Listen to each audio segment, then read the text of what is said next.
পুরো এলোমেলো রুমটায় একা বসে আছি আমি। রুমের দরজাটা হা করে খুলে আছে। আমি স্তব্ধ হয়ে বসে আছি। নিজের চোখকেও বিশ্বাস করতে কষ্ট হচ্ছে আমার। হাতের মুঠোয় থাকা ফোনটার দিকে তাকাতেই আমার ঠোঁটের কোণে হাসি ফুটে উঠল। ফোনের স্ক্রিনে ভাসছে একটা কাবিননামার পিক, যেখানে স্বাক্ষরের জায়গায় জল জল করে পড়ছে দুটো নাম, ফারহান আব্রাহাম শেখ এবং আদ্রিয়ানা অদ্রি। এবার কিছু কিছু প্রশ্নের জট খুললো আমার মনের। এই কারণেই ওনার প্রতি আমার এত অনুভূতি, এই জন্যই বুঝি ওনাকে আমার এতটা আপন আপন লাগে। সত্যি তো উনি আমার আপন, আমার সবচেয়ে কাছের মানুষ, আমার অর্ধাঙ্গ, আমার স্বামী। ইস, ভাবতেই কেমন একটা লজ্জা লজ্জা খুশি খুশি লাগছে আমার। ঘরের দিকে নজর পড়তেই মনে পড়লো আমি কেমন পাগলের মতো কাজ করেছি। ছি, উনি হয়তো ভীষণ রেগে আছেন। আল্লাহ, আমাকে না কাঁচা চিবিয়ে খেয়ে ফেলেন। তখন মুখের যে অবস্থা ছিল, আমি আমার দিকে একবার তাকালোও না, ঠুস করে ফোনটা নিয়ে ঠাস করে চলে গেল। উফ, এত রাতে ফিরেছেন, নিশ্চয়ই খুব টায়ার্ড ছিলেন। আমি কেমন একটা গাধীর মতো কাজ করলাম। ধ্যাত, ভাল লাগে না এইসব। বেডের উপর দু হাতে মাথা চেপে ধরে বসে আছে আব্রাহাম। তার রাগে গা কাঁপছে আর ভাবছে, এমন একটা ফালতু বিষয় নিয়ে মেয়েটা সারাদিন কেঁদে কেঁদে ভাসিয়েছে, নিজেকে কষ্ট দিয়েছে, কলটা পর্যন্ত ধরেনি। আমার কতটা চিন্তা হয়েছিল ওর ধারণা আছে? মহারানীতে অভিমান করতে আর অভিযোগ সাজাতে ব্যস্ত ছিল। ওকে এমন বিধ্বস্ত অবস্থায় দেখে আমার ঠিক কতটা খারাপ লেগেছে। ওর কোনো ধারণা আছে? কোনো কিছু না বুঝেই সবসময় এমন করে। ওকে একটা শাস্তি তো দেওয়া দরকার, তাহলে আর কখনো নিজেকে অন্তত না বুঝে কষ্ট দেবে না। আব্রাহামের ভাবনার মাঝে সে দরজার সামনে একটি ছায়া দেখতে পায়। ফলে তার ঠোঁটে হালকা হাসি ফুটে ওঠে। পরক্ষণে আবার মুখটাকে থমথমে করে বিছানায় শুয়ে পড়ে। দুরু দুরু বুকে ওনার রুমের দরজার সামনে দাঁড়িয়ে আছি আমি। ভেতরে উকি ঝুঁকি দিয়ে দেখার চেষ্টা করছি কি হচ্ছে। ওনাকে শুয়ে পড়তে দেখে বুকে ফু দিয়ে সাহস জুগিয়ে রুমের ভেতর পা রাখলাম। বাড়িতে মানুষ গিজ গিজ করছে, কেউ দেখে ফেলে ভুল ভাল ভাবে, তাই দরজাটা লাগিয়ে দিলাম।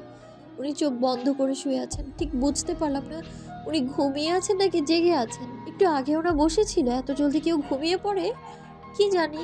আজকে সারাটা দিন দেখিনি আমি ওনাকে। একটু আগেও বোকামোর কারণে মানুষটাকে কষ্ট দিয়েছি। সারাদিন ব্যস্ত ছিল, রাতে কি কিছু খেয়েছে কিনা কে জানে। আমি কিছু না ভেবেই ওনার বুকের উপর মাথা রেখে শুয়ে পড়লাম। উনি আমায় জড়িয়েও ধরলেন না। আমি মাথা উঁচিয়ে ওনার গালে চুমু খেলাম, তাতেও কোনো প্রতিক্রিয়া নেই। সত্যি কি ঘুমিয়ে পড়েছে? ওনার চোখ মুখ কেমন শুকিয়ে গেছে, আমার উপর রাগ করে হয়তো আরো মেজাজ খারাপ তার। আমি ওনার গালে হাত দিয়ে আস্তে করে ডাকলাম, আব্রাহাম। তাও কোনো পরিবর্তন নেই, উনি সেভাবেই আছেন। আমি আবারও ডাকলাম, ও স্বামী গো, আমার প্রাণের স্বামী, দেখুন না আমায়। তাতেও কোনো সারা শব্দ নেই। আমি আবারও ডাকলাম, তারপরেও কথা বললেন না উনি। তারপর মুখে মেঝে অভিমান নিয়ে বললাম, তাকাবেন না তো? আচ্ছা, চলে যাচ্ছি আমি। বলেই উঠতে নিলাম, তখনই উনি কোমর চেপে ধরলেন আমার। সঙ্গে সঙ্গে আমার ঠোঁটের কোণে বিজয়ী হাসি ফুটে উঠল। আমি জানতাম উনি আমায় যেতে দিবেন না, কিন্তু এখনো চোখ বন্ধ করেই আছেন। আমি এবার আদুরে গলায় বললাম, এই যে তাকাবেন না? সরি তো, তাকান না, সরি। এই দেখুন না। তাতেও কাজ হলো না। বুঝলাম ওনার রাগ ভাঙানো এতটা সহজ না। আমি এবার ওনার মুখের দিকে এগিয়ে গেলাম, কপালে আলতো করে ঠোঁট ছুঁয়ে বললাম, সরি। তারপর ওনার দু চোখের পাতায় ঠোঁট ছুঁয়ে বললাম, আর কখনো আপনাকে ভুল বুঝবো না, প্রমিস, সরি। ওনার দুই গালে আর নাকে চুমু খেয়ে বললাম, সরি তো, একটু তাকান না। এই যে, এবার আমার অনেক খারাপ লাগছে। এত কেন রাগ করবেন উনি? সারাদিন তো কেঁদেছি আমি, না খেয়ে থেকেছি, আমার বুঝি কষ্ট হয়নি? চোখে অশ্রু জমলো আমার, ঠোঁট ভেঙে আসলো কান্না। এত নিষ্ঠুর কেন উনি? আব্রাহাম অদ্রির বাচ্চামতে মনে মনে হাসছে আর চোখ বন্ধ করে তার হৃদয়ের রানীর ছোট ছোট ছোঁয়াগুলোকে অনুভব করছে। এত মিষ্টি করে যদি রাগ ভাঙে, তাহলে সে তো হাজারবার রাগ করতে রাজি আছে। হঠাৎ আব্রাহামের গালে অদ্রির চোখে পানি পড়তেই সে চট করে চোখ মেলে তাকালো। অদ্রির ঠোঁট চেপে কান্না আটকানোর চেষ্টায় ব্যস্ত। অদ্রির অশ্রুগুলো যেন তার হৃদয়ে ছুরির আঘাত করলো। আব্রাহাম অদ্রির কোমরে টান দিয়ে বিছানায় শুয়ে দিয়ে অদ্রির ওপর ঝুঁকে পড়ল। কপালে কপাল ঠেকে দু চোখের পাতায় চুমু খেয়ে পড়ল, তোমার চোখের এই অশ্রুগুলো আমাকে বড্ড কষ্ট দেয় প্রেয়সী। আমি এবার চোখ খুলে তাকালাম তার দিকে, অবাক কণ্ঠে বললাম, আপনি অভিমান করেননি? উনি আমার কথায় ঠোঁট চেপে হাসলেন, মুখ নামিয়ে আমার ঠোঁটে আলতো করে চুমু খেলেন। তাতে কেঁপে উঠলাম আমি, লজ্জায় চোখ নামিয়ে নিলাম। ওনার এমন ঘোর লাগা দৃষ্টিতে তাকানোর সাহস নেই আমার। উনি আমার নাকের ডগে চুমু খেয়ে বললেন, অভিমান হলো দুইটা মানুষের মাঝে কোনো না কোনো কিছু সৃষ্টি করা। সেটা হয়তো বা ভালোবাসা, নয়তো দূরত্ব। ভালোবাসাটা আমাদের মধ্যে আছে, কিন্তু বিন্দুমাত্র দূরত্ব আমাদের মাঝে চাই না। মানুষ তার জীবনের বিরাট একটা অংশ অভিমান করে কাটিয়ে দেয়। জীবনটা খুব ছোট, এই ছোট্ট জীবনের প্রতিটা প্রহর আমি তোমায় ভালোবেসেই কাটাতে চাই বৌজান। সত্যি উনি দূরত্ব মিটিয়ে দিলেন। আমার ঠোঁটে ওনার জাম রঙা ঠোঁট জোড়ার আধিপত্য বিস্তার হলো ক্ষণিকেই। শিহরণে রোমাঞ্চিত হলো আমার সম্পূর্ণ সত্তা। আবেশে বন্ধ হলো আখি। প্রিয় পুরুষ, প্রিয় স্বামীর বেতাল স্পর্শে প্রতিটা নারী মাতাল হতে বাধ্য। আমি কাঁপা কাঁপা হাতে আঁকড়ে ধরলাম আব্রাহামের চুল, খামচে ধরলাম পিঠ, কিছুটা হয়তো ছিলেও গিয়েছে। সেদিকে খেয়াল নেই আব্রাহামের। সে তো প্রাণ প্রিয়সীতে মত্ত। এক হাতে অদ্রির কোমর পেঁচিয়ে ধরে উঠিয়ে বসালো অদ্রিকে। নিঃশ্বাসে ঝড় বইল বেশ কিছুক্ষণ। অদ্রির ঠোঁটে কামড়ে দিল আব্রাহাম, তারপর কপালে কপাল ঠেকিয়ে শ্বাস নিয়ে আটকে আসা শরীর আওড়ালো কিছু শব্দ। I will never say sorry for this love bite, জান। ওনার এহেন কথায় কেঁপে উঠলাম আমি। আরো শক্ত করে ওনার চুল খামচে ধরলাম। উনি আমার গলায় মুখ ডুবিয়ে দিয়ে বললেন, তোমার এই খামচিগুলোকে প্রচন্ড মিস করেছি 1.5 বছর। I missed you so much, my love. ওনার এমন বেসাম স্পর্শে কাঁপছি আমি। পায়ের পাতা কেমন শিরশির অনুভূতি হচ্ছে। গলায় ওনার উষ্ণ ঠোঁটের ছোঁয়া, শরীরে তার হাতের অবাধ্য বিচরণ আমায় পাগল করছে যেন। আব্রাহাম নেশায় আসক্ত হয়ে পড়ছে। অদ্রির গলা থেকে মুখ উঠিয়ে আবারও ঠোঁট জোড়ে ডুব দিল। আব্রাহাম নিজেকে সামলানোর কথা ভুলে গেছে। আব্রাহাম আমার আঁচল টেনে ধরতেই হুঁশ ফিরল আবার। ধাক্কা দিলাম আমি ওনার কাঁধে। আমি এমন বাধা পেয়ে আমার কাছ থেকে উনি ঠোঁট ছেড়ে ভ্রু কুঁচকে তাকালেন আমার দিকে। আমি সেই দৃষ্টিতে দৃষ্টি মেলাতে পারলাম না। আটকে আসা কণ্ঠে বহু কষ্টে বললাম, আমি অসুস্থ। আব্রাহাম বুঝলো আমার সেই কথার মানে, ঠোঁট নাড়িয়ে বলল, আজ 10 তারিখ? আমি ভুলে গিয়েছিলাম, সরি। সারাদিন কিছু খেয়েছো নাকি শুধু অভিমান করেই গাল ফুলিয়ে বসেছিলে? ওনার কথা ভয়ে শুকনো ঢোক গিলে বললাম, আসলে আমার মাথায় ছিল না, সকালে খেয়েছিলাম তো। উনি রাগী গলায় বললেন, বাহ, চমৎকার। এমন একটা সময়ও মহারানীর খেয়াল থাকে না। এখন থেকে প্রতিদিন সকালে একটা ডিম আর রাতে ঘুমানোর আগে 1 গ্লাস দুধ খাবে। আমি ফুপ্পিকে বলে দেব। কথাটা বলেই উনি আমাকে ছেড়ে উঠে দাঁড়ালেন। আমি নারাজ কণ্ঠে বললাম, কি, কেন? আমি ওসব অখাদ্য কিছুতেই খাবো না। উনি আমার দিকে তাকিয়ে কেমন দুষ্টু দুষ্টু হেসে বললেন, তোমার বুঝি চোখে পড়ছে না আমি যে বুড়ো হয়ে যাচ্ছি? এখন আমার একটা ছোট্ট বেবি চাই, যে আমাকে আঁঠো আঁঠো গলায় বাবা ডাকবে, তোমাকে মাম্মাম ডাকবে। কিন্তু তার জন্য তোমার শরীরে পুষ্টি দরকার। সো চুপ থাকো, আমি এক্ষুনি খাবার নিয়ে আসছি। কথাটা বলেই উনি চলে গেলেন বাইরে। আর আমি স্তব্ধ হয়ে তাকিয়ে রইলাম সেই দিকে। উনি আমার নিজ হাতে এতগুলো খাবার খাইয়ে নিজেও খেয়ে নিলেন। আমি মুখ ফুলিয়ে বসে রইলাম পুরোটা সময়, কথা বলবো না একদমই। তারপর আমাকে বুকে জড়িয়ে শুয়ে পড়লেন। ওনার বুকে মাথা রেখে ঘুমিয়ে পড়লাম আমি। নিজের বিছানায় শুয়ে ছটফট করছে আরহান। আজকে শাকিরার সাথে ঠিকমতো ঝগড়াটাই হয়নি তার। সকালের ঘটনার পর থেকেই গাধিটা তাকে ইগনোর করছে। এই ইগনোরনেসটা বড্ড কষ্ট দিচ্ছে তাকে। মেয়েটা তাকে মারুক, কাটুক, বকুক, যা খুশি করুক, তাও কথা বলুক, সে শুধু এটাই চাই। আরহান আর কিছুক্ষণ ছটফট করে বেরিয়ে পড়ল রুম থেকে। কিন্তু আর বিয়ে বাড়িতে বেড়াতে আসা 2টা মেয়ের সাথে শুয়ে আছে শাকিরা। ঘুমে আচ্ছন্ন সে। হঠাৎ করে তার মনে হলো সে দুলছে। কেউ একজন তাকে শক্ত করে ধরে রেখেছে। আরহানের গায়ের ঘ্রাণটা নাকে লাগতে সে চট করে চোখ মেলে তাকালো। নিজেকে আরহানের বুকে আবিষ্কার করতে আবার অজানা অনুভূতি হানা দেয় তার মনে। আরহানের বুকে ধাক্কা দিয়ে উঠে দাঁড়ায় দোলনা থেকে, ছুটে পালাতে চাই ছাদ থেকে। মাঝপথেই আরহান টেনে ধরল শাকিরার হাত মুছে শাকিরাকে কাছে টেনে নিল। ফলে শাকিরার পিঠ ঠেকলো আরহানের বুকে। ব্যথায় জর্জরিত হলো শাকিরা। আরহান রাগে ক্ষোভে ফুঁসে উঠে বলল, তোর সাহস দিন দিন বেড়েই চলেছে। আমাকে ইগনোর করিস, এত বড় স্পর্ধা কই পাস? তোর মতো হাঁটুর বয়সীর মেয়ের ইগনোর সহ্য করতে হবে এখন আরহান শেখের? এত খারাপ দিন আসেনি আমার। একদম পা ভেঙে নিজের সামনে বসিয়ে রাখবো, তখন ইগনোর করার ইচ্ছে এই জন্মের মতো ঘুচে যাবে। বল, আমাকে ইগনোর করছিস কেন? একদম সত্যি কথা বলবি। এভাবে হাত চেপে ধরাই ব্যথা অনুভব হচ্ছে শাকিরার, সাথে রাগ হচ্ছে প্রচুর। এই যে আরহান তার এত কাছে, বুকে পিঠে লেগে আছে, এতে তার মাথা ভনভন করছে, হার্টবিট বেড়ে যাচ্ছে। মনে হচ্ছে এখনই হার্ট অ্যাটাক ফ্যাটাক কিছু একটা হয়ে যাবে।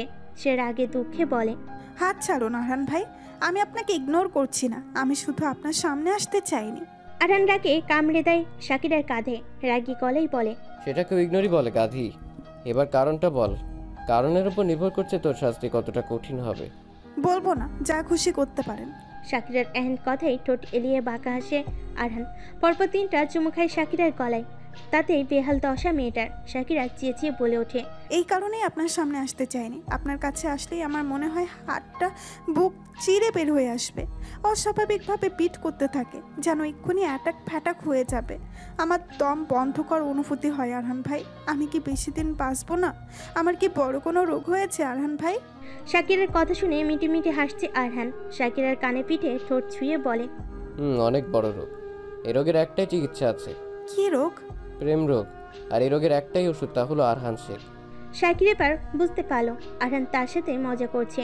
তার সে বাহাতে চিমটি কাটলো আরহানের পেটে। তাতে ব্যথায় কুকিয়ে উঠল আরহান। শাকিরাকে ছেড়ে দিতে শাকিরা মুখ ভেঙচি কেটে বলে, আমাকে যা দিবেন আমি তাই ফিরিয়ে দিব, তাই দূরে থাকুন। কথাটা বলে শাকিরা হনহন করে চলে যায় দরজা পেরিয়ে। আরহান সেদিকে তাকিয়ে অসহায় কণ্ঠে বলে, চুমুগুলো তো ফিরিয়ে দিলি না। গুনে গুনে 3টা চুমু খেয়েছে, একটাই না হয় ফিরিয়ে দিতি, ধন্য হতাম।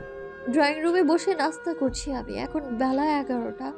ঘুম থেকে উঠে পাশে আব্রাহামকে পাইনি। বিয়ের দিন হাজারটা কাজ থাকে, তাই হয়তো আগে আগেই চলে গেছেন।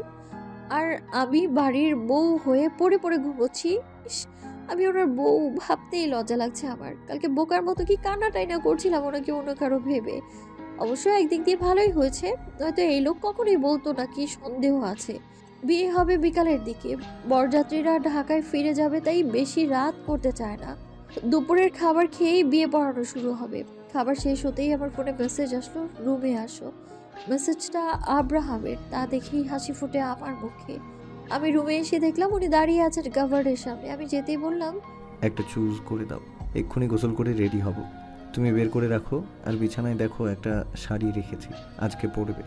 এক্ষুনি দরজা লাগিয়ে শাড়িটা পরে নাও, একসাথে বের হব দুজনে। আমি চোখ ঘুরিয়ে জামরঙা শাড়িটার দিকে চাইলাম, অসম্ভব সুন্দর দেখতে। সেটা হাতে তুলে নিয়ে বললাম, আমার গায়ের রং তো চাপা, এমন রং কি মানাবে আমায়? এই পৃথিবীতে আমার কাছে কেউ সৌন্দর্যের ডেফিনেশন জানতে চাইলে সর্বপ্রথম তোমার মায়াবী মুখটা আমার চোখে ভেসে ওঠে। বিশ্বাস করো প্রেয়সী, বিশ্বাস করো প্রেয়সী, আমার চোখ দিয়ে কোনো পুরুষ তোমাকে দেখলে কথা দিচ্ছি সে আর কোনো নারীকেই দেখতে চাইবে না। তুমি অনেক সুন্দর, সত্যি বলছি, আমার চোখে তুমি অপ্সরা। আমি যেদিন তোমাকে প্রথমবার দেখেছিলাম আমার হৃদয়ে ফিস ফিস করে বলছিল এই অনন্যাকেই চাই। ওনার এহেন কথায় লজ্জায় লাল হলাম আমি।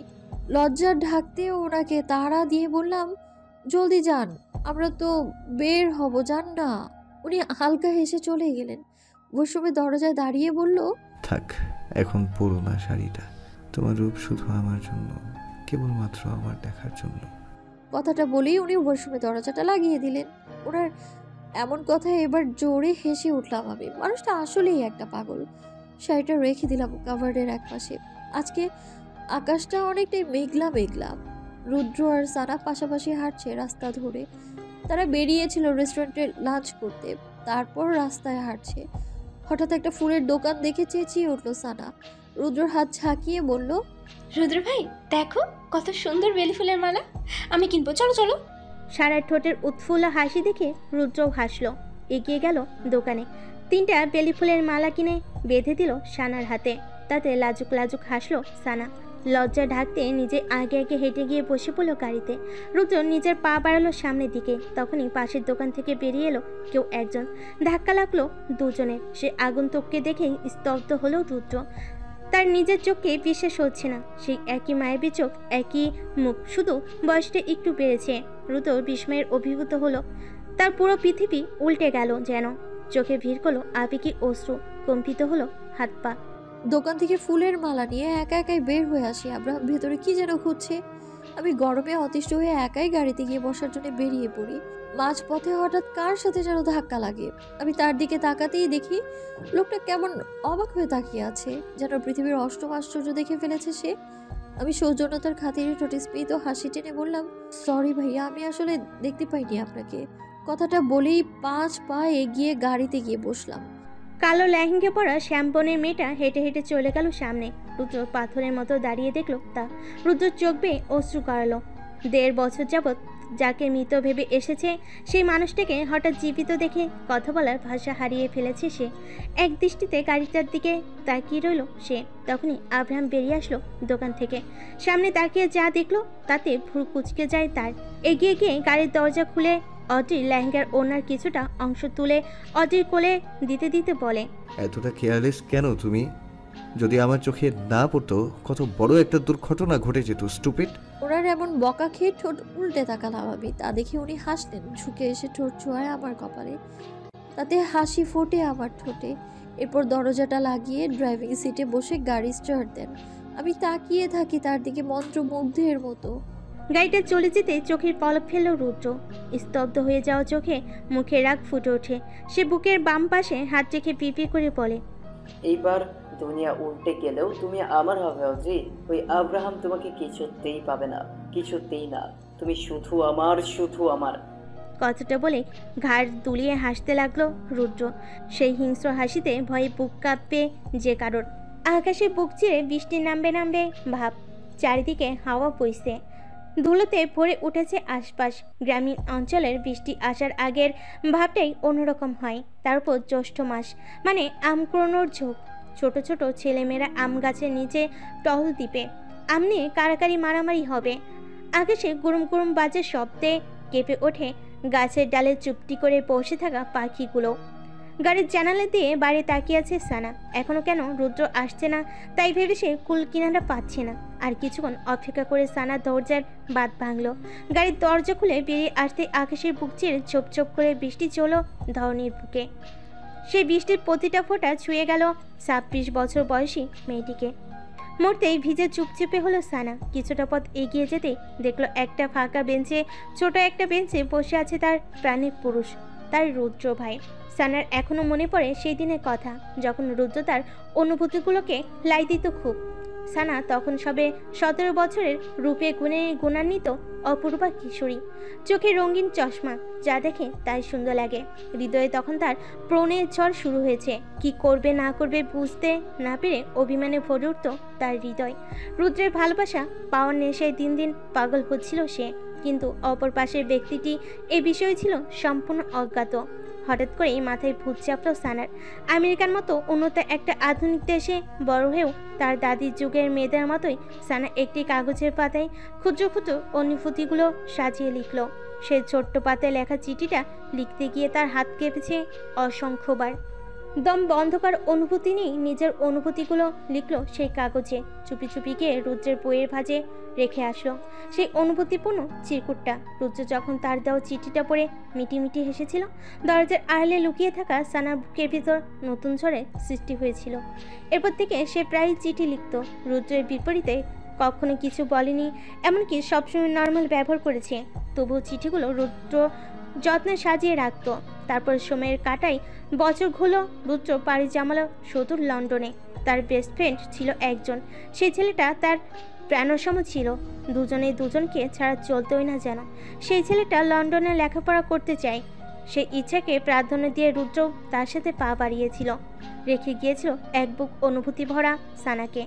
এই দূরত্বের মাঝে সানা কত রাত নির্ঘুম কাটিয়েছে, অশ্রু ঝরিয়েছে অজস্র। সে রাতগুলোর খবর কি রুদ্র জানতো? না, জানতো না। 6 বছর পর রুদ্র দেশে ফিরেছিল। তখন 24 বছরের সানা যুবতী কন্যা। এক বুক আশা নিয়ে অপেক্ষা করেছিল কখন ফিরবে রুদ্র। ফিরল তো ঠিকই, কিন্তু মনটা ফেলে আসলো বাংলাদেশের কোনো এক গ্রামের একটি মেয়ের কাছে। সে মেয়ের বিরহে রুদ্র পাগল হলো। বিচ্ছেদ ঘটে সেই বেস্ট ফ্রেন্ডের সাথেও। তার কারণটা আজও জানে না সানা।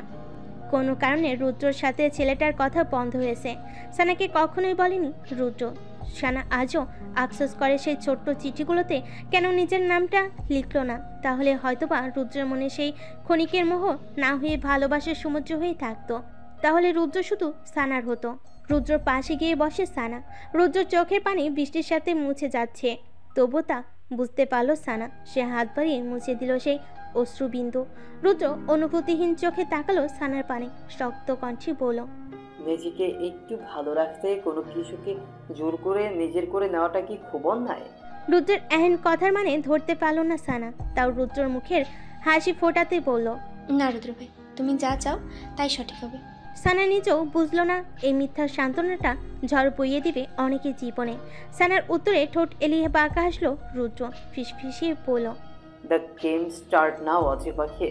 সানা শুনল না সেই কথা। রুদ্রের বৃষ্টিতে ভিজলে জ্বর আসে, সেই চিন্তায় ডুবে আছে সানা। সে এবার হাত টেনে ধরল রুদ্রর। দুজনে পা বাড়ালো গাড়ির দিকে। বাড়িতে এসে বেডের উপর শুয়ে পড়ল রুদ্র। ড্রয়ার থেকে ফোনটা নিয়ে কল দিল কাউকে, বলল, অথরির লাইফে গত 1.5 বছরে যা যা ঘটছে সবকিছু ডিটেলস চাই আমার 2 ঘন্টার মধ্যে। পিক আর অ্যাড্রেস পাঠাচ্ছি, খোঁজ লাগাও রাহাত। কথাটা বলে ফোন কেটে বিছানায় গা এলিয়ে দিল রুদ্র। ঠোঁটের কোণে ফুটে উঠল এভিল হাসি। বিড়বিড় করে বলল, তুই এবার জিতবি না আব্রাহাম, অথরি এবার আমার হবে, শুধু আমার। নিতুর চোখ গুড়িয়ে অশ্রু ঝরছে। ছাদের অপর একা একা বসে বৃষ্টিতে ভিজছে সে। অভিমানে তার চোখ ভরে উঠেছে বারবার। নিজের প্রিয় মানুষটাকে কোনো মেয়েই অন্য কারোর সাথে সহ্য করতে পারবে না। কিছুক্ষণ আগে বৃষ্টির কারণে সবাই ড্রয়িং রুমে বসে আছে। বিয়ে পড়ানো হয়েছে একটু আগে। বৃষ্টি একটু থামলে বরযাত্রীরা রওনা দিবে। নীল তার কাজিনদের সাথে আড্ডা দিচ্ছে। কিছুটা দূরে নিতু, অনব আর অবন্তিকা একসাথে বসে গল্প করছে। নিতু বারবার নীলের দিকে তাকাচ্ছে। তখনই সেখান থেকে এসে নীলের পাশটাই বসলো সেই দিনের মেয়েটা। মেয়েটা দেখতে সুন্দর, স্মার্ট। এ কারণেই এই মেয়েকে নীলের আশেপাশে সহ্য হয় না নিতুর। মেয়েটা বারবার নীলের সাথে নিজ থেকে কথা বলার চেষ্টা করছে। এত মানুষের মধ্যে মুখের ওপর না করা যায় না, তাই নীল চুপচাপ অ্যাভয়েড করছে। এমন সময় নীলের চোখ পড়ে নিতুর দিকে। মেয়েটা কেমন রাগী দৃষ্টিতে তার দিকে তাকিয়ে আছে। রাগে নাক লাল হয়ে গেছে, দাঁতে দাঁত চেপে অগ্নি চোখে তাকিয়ে আছে। মনে হচ্ছে যে কোনো সময় ক্ষুধার্ত বাঘিনীর মতো ঝাঁপিয়ে পড়বে। তা দেখে নীলের মাথায় দুষ্টামি ভর করলো। গত রাতে কত করে বলেছিল নিতু কে যেন একটু ছাদে আসতে, মেয়েটা আসলোই না। নীল ভাবলো ছোটখাটো একটা প্রতিশোধ নেওয়া যাক। সেবার নিজে মেয়েটার সাথে রাজ্যের গল্প জুড়ে বসলো, যেন কত যুগ যুগান্তরের পরিচয় দুজনের। নীল বারবার আর চোখে নিতুকেই দেখছে আর মিটিমিটি হাসছে। একসময় কথার মাঝে মেয়েটা হাসতে হাসতে ঢলে পড়লো নীলের বাহুতে। নীল জলদি জলদি সরিয়ে দিল, কিন্তু নিতু ততক্ষণে দাঁড়িয়ে পড়েছে। নিতুর বুকের ভিতর তিক্ত একটা যন্ত্রণা হচ্ছে। শ্বাস নিতেও কষ্ট হচ্ছে তার। চোখে অশ্রুরা ভিড় করলো। সেই অশ্রু লুকাতে সে পা বাড়ালো ছাদের দিকে। এখানে আর এক মুহূর্ত থাকা সম্ভব না। নিজের প্রিয় মানুষের পাশে অন্য নারী যেন বুকে ছুরির আঘাত করছে। ছাদের মাঝে পা রাখতেই মেঝেতে দেওয়াল ঘেঁষে বসে পড়ল নিতু। দুহাতে মুখ চেপে ডুকরে কেঁদে উঠল। বৃষ্টির পানিতে ভিজেও তার সম্পূর্ণ সত্তা। হঠাৎ কেউ এসে জড়িয়ে ধরতে ভাবনায় ছেদ পড়ে নিতুর। চেনা স্পর্শে, চেনা গন্ধে বুঝতে 1 সেকেন্ডও সময় লাগলো না নিতুর যে মানুষটা নীল। দুহাতে ধাক্কা দিয়ে সরিয়ে দিল নীলকে। চোখ রাঙিয়ে তাকিয়ে মুখ ফিরিয়ে নিল অন্যদিকে। তা দেখে নীলে বড্ড অসহায় লাগলো নিজেকে। একটু বেশি করে ফেলেছে সে। মেয়েটা অনেক কষ্ট পেয়েছে। নীল আবারও হাত বাড়ালো নিতুর দিকে। নিতু এক ঝটকায় সরিয়ে দিল সেই হাত। নীল কণ্ঠে আদর মিশিয়ে পড়ল, নিতু পাখি, আই এম সরি। আমি আসলে একটু মজা করছিলাম আর কি। তুমি সিরিয়াসলি? মজা করছিলেন? হ্যাঁ, ফুর্তি করছিলেন আপনি। যান, গিয়ে ফুর্তি করেন। এখানে কেন এসেছেন? নিতু, তুমি ভুল ভাবছো। আমি তোমার সাথে একটু মজা করছিলাম। জান, আই এম সরি। নিতু পাখি, আসো, আদর করে দিই। রাগ করে না সোনা। নীল হাত বাড়িয়ে আবারও জড়িয়ে ধরতে নিলে নিতু আবারও ধাক্কা দেয়। ধাক্কার তাল সামলাতে না পেরে নীল ঠাস করে পড়ে যায়। নিতু সেদিকে ফিরেও তাকায় না। ঝড়ের গতিতে ছাদ থেকে চলে যায় সে। নীল ফ্লোরে বসে অবাক হয়ে তাকিয়ে থাকে নিতুর যাওয়ার দিকে। তারপর কপাল চাপড়ে বলে, একেই বলে খাল কেটে কুমির আনা। হ্যাঁ, খুব শখ জেগেছিল না প্রতিশোধ নেওয়ার? এবার বোঝো নীল, নিজের কপালে তুই নিজেই একটা জোতার বাড়ি মেরেছিস। এখনই মেয়ের অভিমান ভাঙাতে ভাঙাতেই তোর বুড়ো হতে হবে। বিয়ে আর করতে হবে না। না, এভাবে বসে থাকলে চলবে না। নিতু এখনো কাঁদছে, শিওর। রাগ ভাঙাতে হবে। নিতু পাখি, I am coming, don't cry baby, I love you so much. Neel ঠাস করে উঠে দাঁড়ালো। তারপর টুস করে এক দৌড়ে চলে গেল ছাদ থেকে। তার মূল উদ্দেশ্য নিতুর রাগ ভাঙাতে হবে, যেভাবেই হোক। একটা মাত্র না হওয়া বউ তার এভাবে রাগ করে দূরে থাকলে ভালো লাগে? রাত 11টা ছুঁই ছুঁই, বাইরে বৃষ্টি হচ্ছে এখনো। আমরা শেখ বাড়িতে ফিরে এসেছি সন্ধ্যায়। কালকেই গাজীপুর ফিরতে হবে। আব্রাহামের ছুটি শেষ, তাই এত জলদি ব্যাক করতে হচ্ছে। এতে খারাপই লাগছে আমার। আর কয়টা দিন বেড়াতে চাই। মামুনিকেও ইমোশনাল ব্ল্যাকমেইল করে রাজি করিয়ে ফেলেছি। এখন শুধু আব্রাহামকে রাজি করাতে হবে। ক্লান্তিতে আমি আমার রুমেই এসে পড়েছি। আব্রাহামও হয়তো ঘুমিয়ে পড়েছে, কিন্তু আমার চোখে ঘুম ধরাই দিচ্ছে না। বেলকনি থেকে বৃষ্টি দেখা যায়, তাই ভাবলাম বেলকনিতে যাই। বেলকনিতে পা রাখতেই ঝোড়ো হাওয়া ছুঁয়ে দিল আমায়। বৃষ্টিটা ভিজিয়ে দিতে লাগলো আমায়। আমি রেলিংয়ে ভর দিয়ে আশেপাশে সৌন্দর্য উপভোগ করছি। এখান থেকে দূরের নদীটা দেখা যায়। মেঘে ঢাকা চাঁদটাকে দেখে মনে হচ্ছে চাঁদটা নদীর বুকে মিশে গেছে। কি অপূর্ব সুন্দর সেই দৃশ্য। ঘাড় ঘুরিয়ে পাশে বেলকনিটায় তাকাতেই চোখ পড়লো একটা দোলনা। তা দেখে অবাক হলাম আমি। এটা আব্রাহামের রুম। ওনার বেলকনিতে যে এত সুন্দর একটা দোলনা আছে আমি তো জানতামই না। পাশাপাশি বেলকনি হলে এই এক সুবিধা, এক বেলকনি থেকে খুব সহজে আরেক বেলকনি দেখা যায়, যাওয়াও যায়। আমি কোনো ভাবনা ছাড়াই ভেজা দোলনাটা গিয়ে বসলাম। তখনই বৃষ্টি নামলো আরো জোরে। আমি চোখ বন্ধ করে দোলনায় তুলছি, মনে হচ্ছে বাতাসে উড়ছি আমি। গ্রামে আকাশে মেঘ করেছে মানে কারেন্ট ফুস। বৃষ্টি হচ্ছে তাহলে কারেন্টের অবস্থা চুমন্ত ছু। রাতে আর কারেন্ট আসবেই না। গরমে অতিষ্ঠ হয়ে আব্রাহাম বিছানা ছেড়ে উঠে দাঁড়ালো। একই তো এই গরমে সে প্রচণ্ড বিরক্ত। আমেরিকায় বড় হয়েছে তাই গরমটা কখনো তাকে সহ্য করতে হয়নি। লন্ডনে পড়াশোনা করার সময় তাকে এই গরমের ঝামেলায় পড়তে হয়নি। এখন হুট করে এমন গরম কি আর সহ্য করা যায়? অজি এখনও আসছে না দেখে তার মেজাজ বিগড়ে যাচ্ছে। মেয়েটা আবারও অভ্যাসে পরিণত হয়েছে। একে আর ঘুম আসে না। জলজান্ত ছোট্ট একটা বিড়ালের ছানার মতো কিউট বউ আছে তার, তাহলে সে কেন ব্যাচেলার লাইফ স্পেন্ড করবে? বিয়ের পর পৌঁছার এতিমের মতো ঘুমানো যায় নাকি?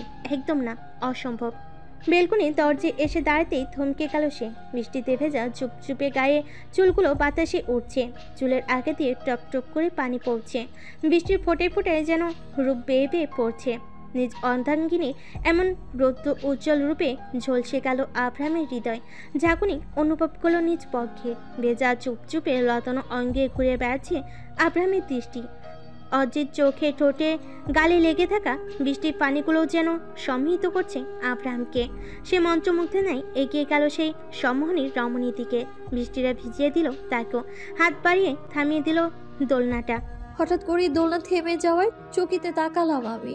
ঘাড় ঘুরিয়ে পেছনে তাকাতেই দৃষ্টি মিলল আব্রাহামের নেশাক্ত ঘোর লাগা দৃষ্টিতে। ওনার এই ঘোর লাগা চাহনির মানে আমার কাছে স্পষ্ট। সেই সমুদ্র সমান গভীর চোখে চোখ রাখাটাও মুশকিল। আমি দৃষ্টি ফিরিয়ে সামনে তাকালাম। ঘাড়ে উষ্ণ নিঃশ্বাসের আভাস পেতেই শিরশির করে উঠল পায়ের পাতা। চোখ বন্ধ করে নিঃশ্বাস রুদ্ধ হয়ে বসে রইলাম আমি। আব্রাহাম হাত বাড়িয়ে চুল সরিয়ে দিল অড্রির কাঁধ থেকে।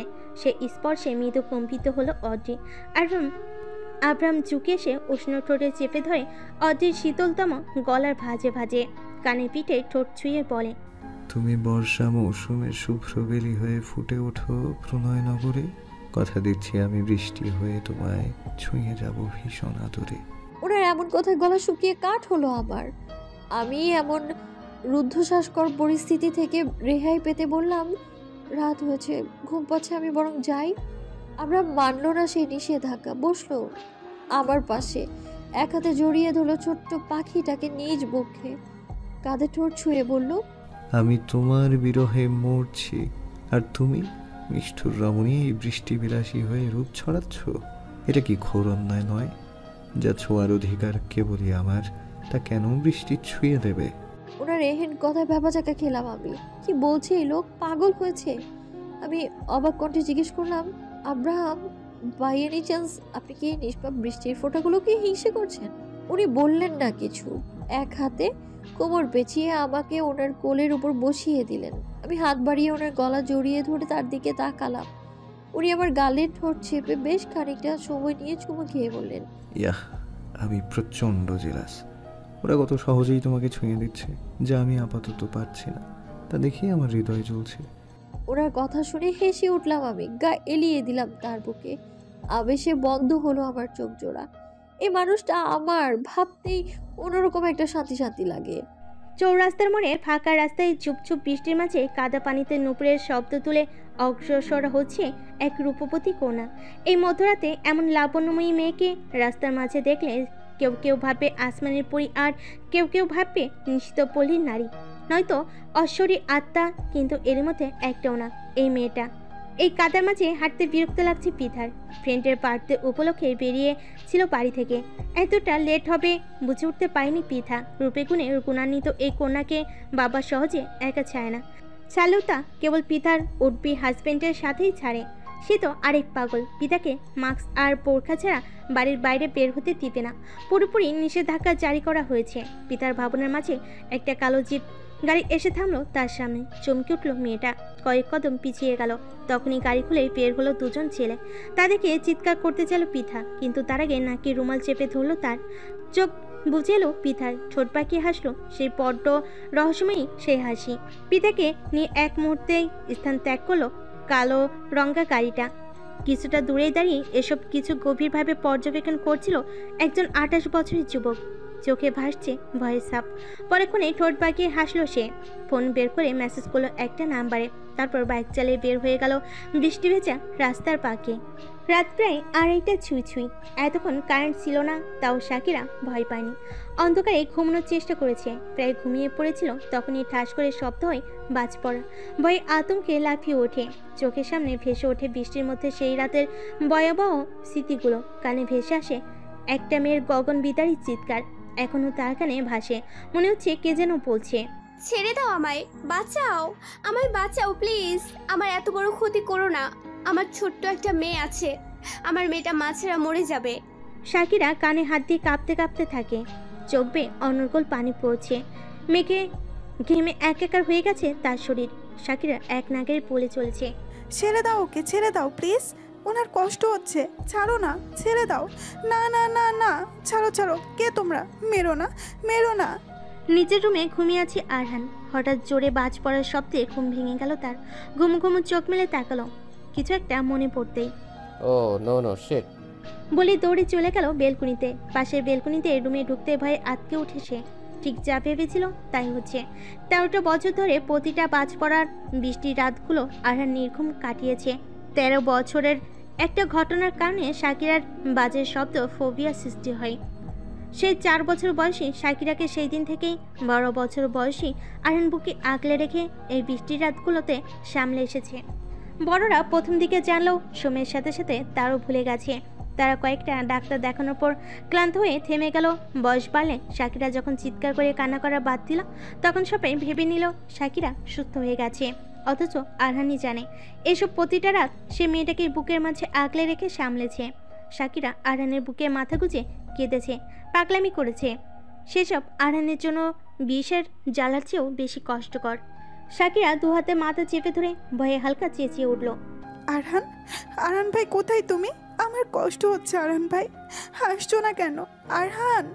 শাকিরার কথা শুনে ছুটে যায় আরহান, দু হাতে শক্ত করে জড়িয়ে নেয় ছোট্ট বাবুই পাখিটাকে নিজের বুকের সাথে। শাকিরাও আরহানের বুকে মুখ গুজে টুকরে কেঁদে উঠে বলল, তুমি কোথায় ছিলে? আমি কতটা ভয় পাচ্ছিলাম জানো? এত দেরি করলে কেন? মেরে ফেলবো তোমাকে আমি। আর নিজের বুক থেকে শাকিরাকে উঠিয়ে কপালে গভীর চুম্বন করে বলে, বাবুই পাখি রাগ করে না, দেখো পাখি আমি এসেছি, একটু ভয় পেও না, কিচ্ছু হবে না, এই যে আমি আছি। শাকিরা আরহানের বাহু খামচে ধরে বলে, আরহান ভাই, মেয়েটা আমার কানের কাছে এভাবে কাঁদছে কেন? ওকে চুপ করতে বলো। আমি ওকে কিভাবে বাঁচাতাম আরহান ভাই? আমি তো বাচ্চা ছিলাম, আমার ভয় হচ্ছে, ওকে চুপ করতে বলো, বলো চুপ করতে বলো না। আরহানের বুকের মাঝে অসহ্য যন্ত্রণা হচ্ছে মেয়েটাকে এভাবে কাঁদতে দেখে। সে নিজেও এত সাইকোলজিস্টের কাছে নিয়ে গেছে শাকিরাকে, তাও কোনো লাভ হয়নি। নিজেকে বড্ড অসহায় লাগছে। আরহান ব্যথিত কণ্ঠে বলে, বাবুই পাখি দেখো বাইরে আর বাজ পড়ছে না, বৃষ্টি হচ্ছে না, কেউ ডাকছে না তোমাকে, তুমি আমি ছাড়া আর কেউ নেই পাখি। আমাকে মেরে ফেলো আরহান, আমার আর সহ্য হচ্ছে না, মেরে ফেলো আরহান। শাকিরার মুখে মৃত্যুর কথা শুনে আরহান নিজেকে আর সামলাতে পারল না। গোলাপ রাঙ্গা ঠোঁট দুটো আঁকড়ে ধুলো নিজ রক্ষ অধরের মাঝে। সেই স্পর্শে কেঁপে উঠল শাকিরা। মস্তিষ্কের অনিয়ন্ত্রিত নার্ভসগুলোও নিয়ন্ত্রণে এলো। সে বুঝে উঠতে পারল না এটা কি হচ্ছে তার সাথে। ঠিক কেমন প্রতিক্রিয়া ব্যক্ত করবে বুঝতে পারল না সে। স্তব্ধ হয়ে শুধু বসে রইল। কিছুটা সময় পর আরহান ছাড়ল শাকিরাকে। শাকিরার কপালে কপাল ঠেকিয়ে বলে, আর কখনো মৃত্যুর কথা বলবি না প্লিজ, আমার কষ্ট হয়, বিশ্বাস কর, বুকের ভিতর যন্ত্রণা হয়। তুই সারা জীবন আমার সাথে ঝগড়া করবি, আমার সাথে থাকবি, আমি তোকে ছাড়া একটা দিনও বাঁচতে চাই না শাকিরা। শাকিরার কেমন অদ্ভুত একটা অনুভূতি হচ্ছে, কেমন একটা ভালো লাগা আর লজ্জা কাজ করছে তার মনে। সে অবাক কণ্ঠে বলে, এটা কি ছিল আরহান ভাই? আপনি আমাকে লিপ টু লিপ কিভাবে? আপনি আমার... আরহান আঙ্গুল ছোঁয়ে শাকিরার ঠোঁটে, তাতে বন্ধ হলো মেয়েটার একমাত্র অস্ত্র। বরকে যাওয়া চোখে তাকাতে আরহান বলে, ওষুধ দিয়েছি বাকি। তোর তো রোগ হয়েছে, প্রেম রোগ। তার প্রথম ডোজটা আজ দিলাম, বিয়ের পর রোজ দিব। আরহানের কথার মানে ধরতে পেরে অদ্ভুত অনুভূতি হলো শাকিরার। অজানা অজানা এই অনুভূতির কারণ সে বুঝলও না, খুঁজলও না। শুধু ঠোঁট বাঁকিয়ে লাজুক হাসলো সে, মুখ লুকালো লজ্জাদাতার বুকে। আরহানও হেসে দু হাতে আগলে নিল শাকিরাকে বুকের সাথে। বিছানায় গা এলিয়ে দিল দুজনে। একে অপরের নিঃশ্বাস গুনতে গুনতে ঘুমের রাজ্যে হারিয়ে গেল দুজন। কারেন্ট এসেছে একটু আগে। আমি শুয়ে আছি আব্রাহামের বুকে। উনি এক হাতে আমার মাথায় বিলি কাটছেন, আমায় ঘুম পাড়ানোর বৃথা চেষ্টা করছে আর কি। আমি মৃদু স্বরে বললাম, আব্রাহাম বলো। একটা কথা বলি, রাগ করবেন না, প্রমিস করুন। যা শুনলে রাগ করব তা বলতে হবে কেন? শুনুন না, আমি না আর কিছুদিন থাকতে চাইছিলাম এখানে। আপনারা ফিরে যান, আমি না হয় পরে। আব্রাহাম ঠাস করে নিজের বুক থেকে নামিয়ে দিলেন আমায়।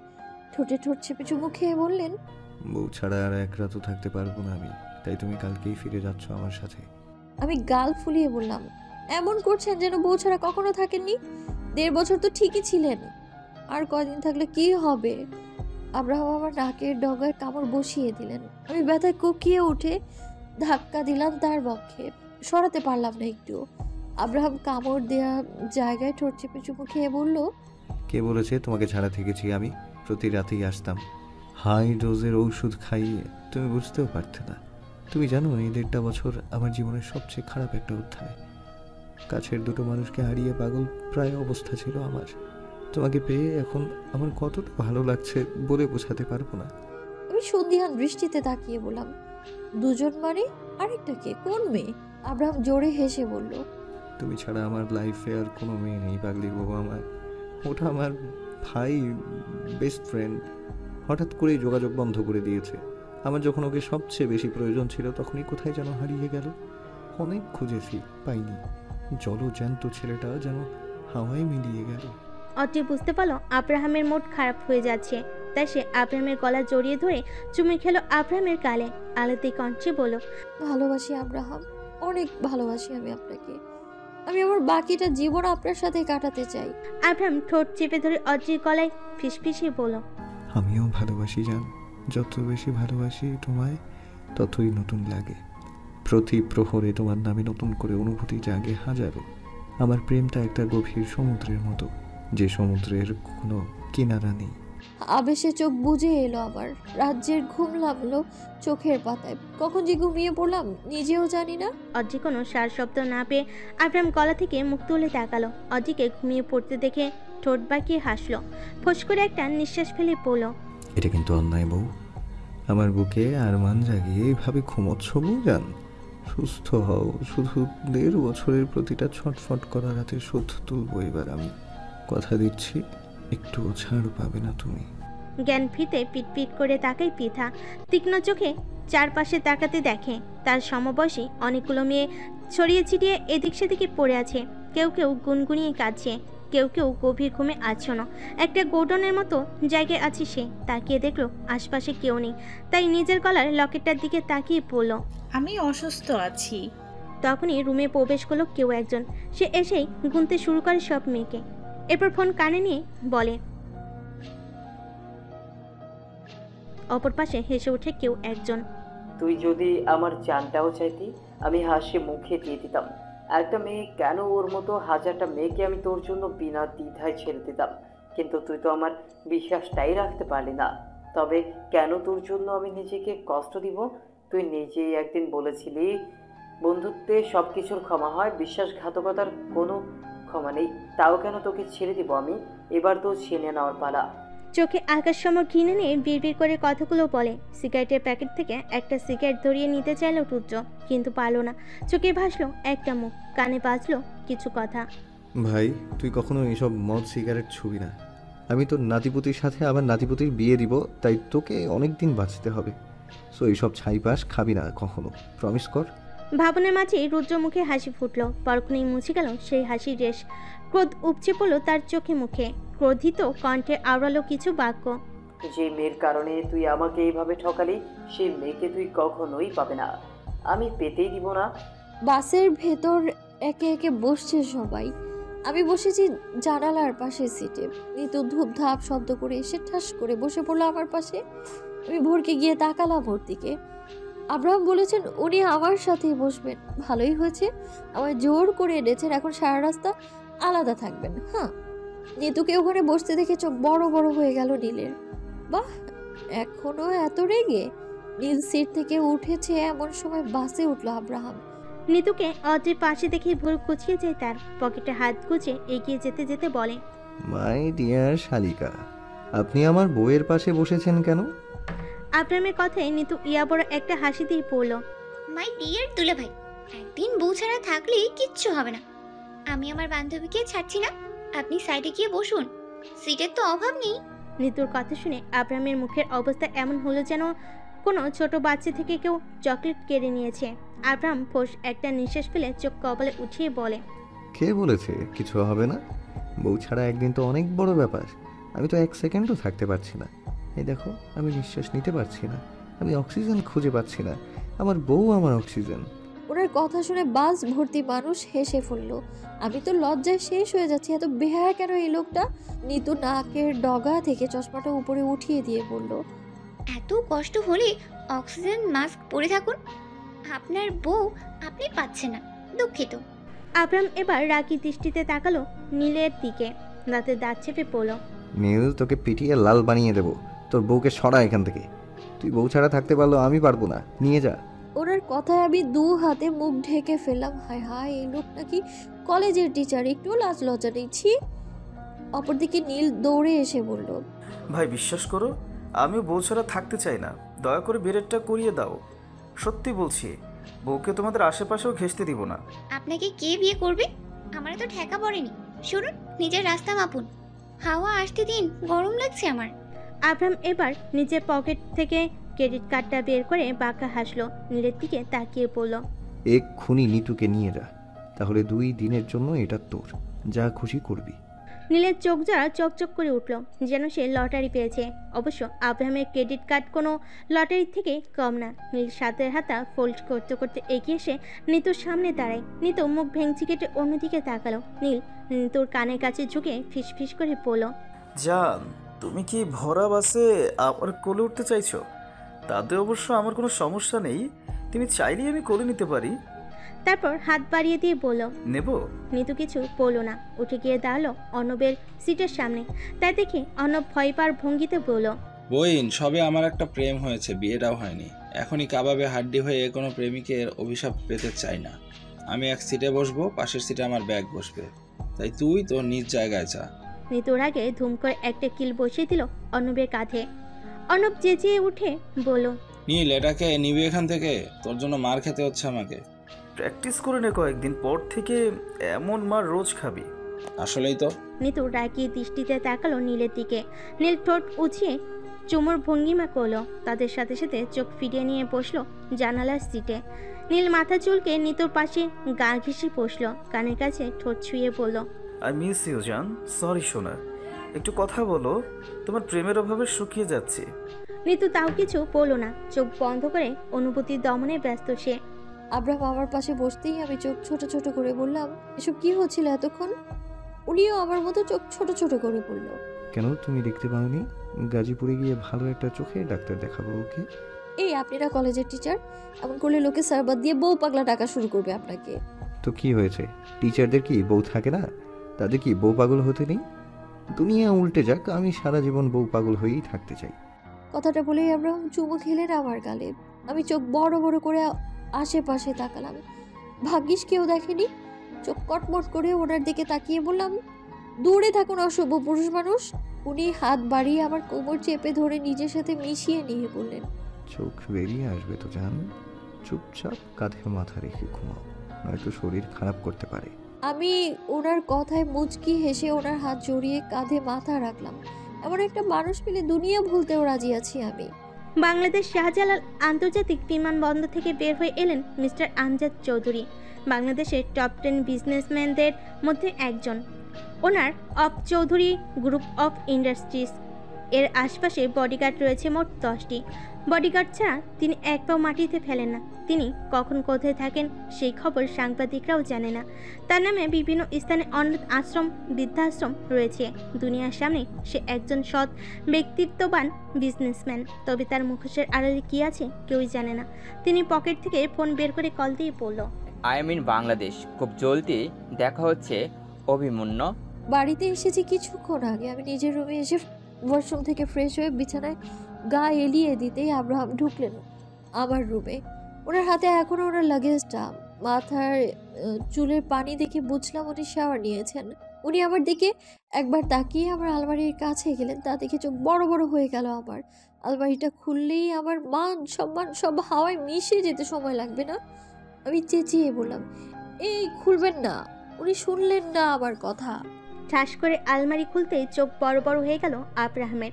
চারিদিকে শুধু শাহরুখ খান আর শাহরুখ খান। পুরো আলমারিতে শাহরুখ খানের ছবি আটকানো, একপাশে কাপড় ঝুলিয়ে রাখা। হঠাৎ একটা ছবি থেকে চোখ পড়তে জল শক্ত হলো আব্রাহামের।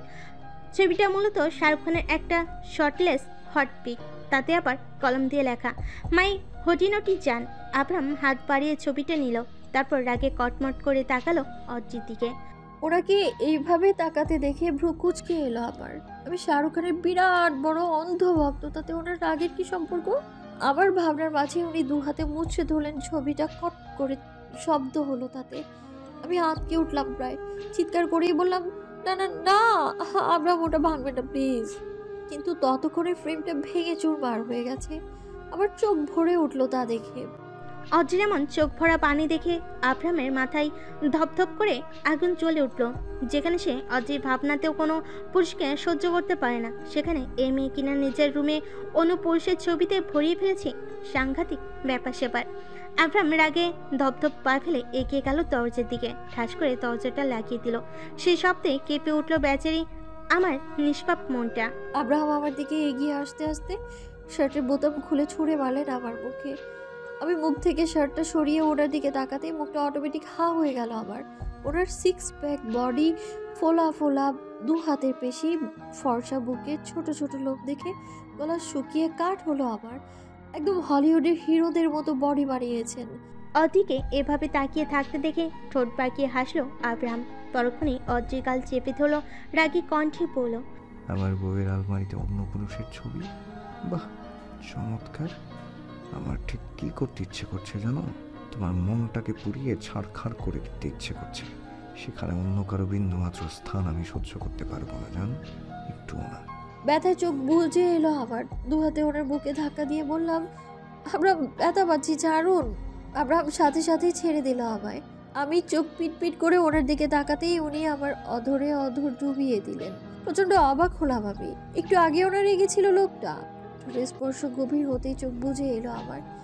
দু হাতে আঁকড়ে ধরলাম ওনার পিঠ। আর কিছু ভাবার সময়টাও পেলাম না।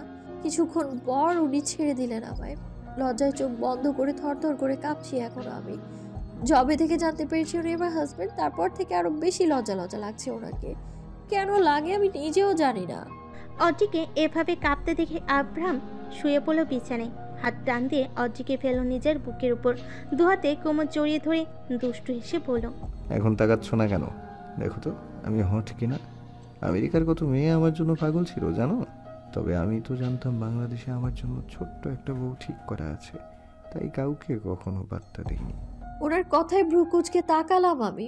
বললাম, আব্রাহাম, তাহলে কি আমাদের বিয়ে ছোট থেকে ঠিক করা ছিল? উনি আমার গালের ঠোঁট ছুঁয়ে বললেন, তোমার জন্মের পরপরই তোমার বাবা আর আমার বাবা ঠিক করে রেখেছিল। তার মানে আমাদের অ্যারেঞ্জ ম্যারেজ হয়েছে? না ম্যাডাম। Love marriage? একদমই না। আমি ভাবা চাকা খেয়ে বললাম, মানে কি সব বলেন আপনি? উনি ঠোঁট কামড়ে হেসে বললেন, আমাদের ধরে বেঁধে জোর করে বিয়ে দেওয়া হয়েছিল। ওনার কথায় মন খারাপ হলো আবার।